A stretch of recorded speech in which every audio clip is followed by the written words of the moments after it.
Welcome back. If you have an older relative or a special needs person in your life that requires more care than you can give, but they want to stay in their own home, then our guest can certainly help. In this sponsored segment, we are joined by owner Bob Connolly from About You In-Home Care to give us some guidance. Good morning. Good morning. How are you? So good. So first, tell me a little bit about You In-Home Care for folks who are looking for a little bit of help with their loved ones. Okay. It was actually started by my mother. She's the founder, the brains behind the operation. And then we came into existence helping elderly, children with special needs, and different people if they need somebody to come in and do day-to-day operations, if they need, or up to if they need special needs, if they have Alzheimer's, if they're bed-bound, we can handle all that. We can handle. Y'all can handle everything. Yeah. Pill reminders. I mean, pill reminders, everything. Yep. You know, a little help with cooking or getting meals prepared. Shopping, if they need to get to doctor's appointments, we can do that also. So. Yeah, that's all amazing because I know a lot of people want that help for their loved ones. Maybe their loved ones don't want to go into a nursing home and would rather be more comfortable in their own house that they're familiar with.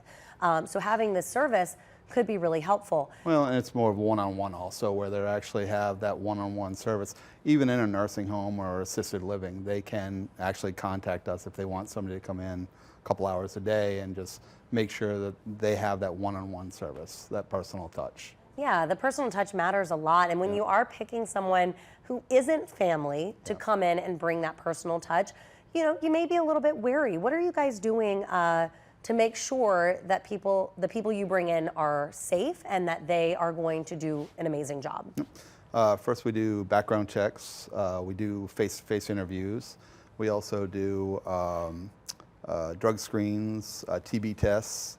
We also call their references. They have to have at least a year's experience before we take on any person, to be a careger. So y'all are really thorough with that, so people can trust when they're calling you guys that you're going to deliver with good care.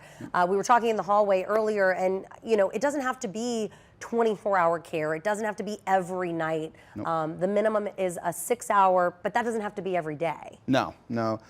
We don't make them sign. We have a contract. It's a financial contract just saying that they will pay their bills.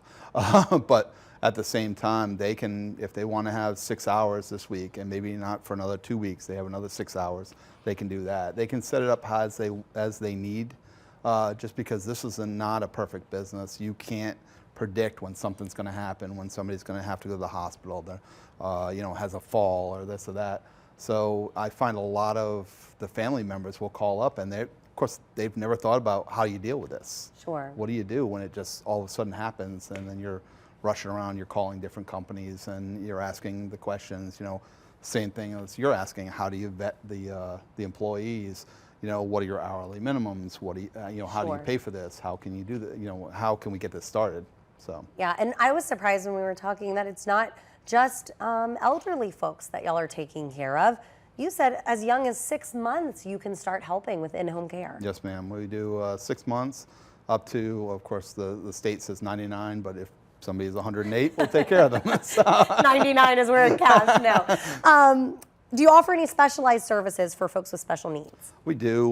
When it comes to anybody that has a special need, whether it be dementia, Alzheimer's, or cerebral palsy, or anything else that might be, a specialized need, we will come in, we'll do an assessment, and then try to match the correct caregiver with the correct service. Yeah, you mentioned that folks will, something happens, a loved one falls or goes to the hospital, and all of a sudden you're scrambling to find in-home care help. You're calling around all these different places.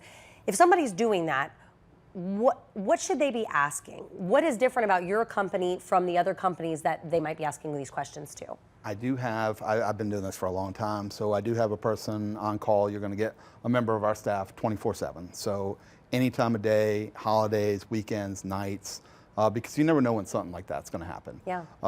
And then we do, like I said, the thorough vetting. We'll come out, do an assessment if they want. If they don't want, sometimes it's a last minute need. It's a, hey, Dad fell, I need somebody today. Yeah. And they call us and we try to get somebody matched up as quick as possible based off of what's told to us.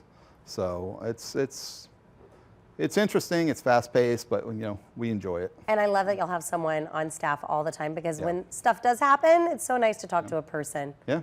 And one of my clients, he calls me all the time. I've been dealing with him forever, and he called me on a Sunday. His wife fell. We took care of her a long time ago, and he's become like part of the family for us. Wow. So, yeah. Well, Bob, thank you so much for joining us. About You in-home care. If you have an elderly loved one or a special needs loved one who needs a little bit of extra care, maybe give them a call. Thank you, so Shelby. It was great much. seeing you again. Appreciate it. Good to see you again as well.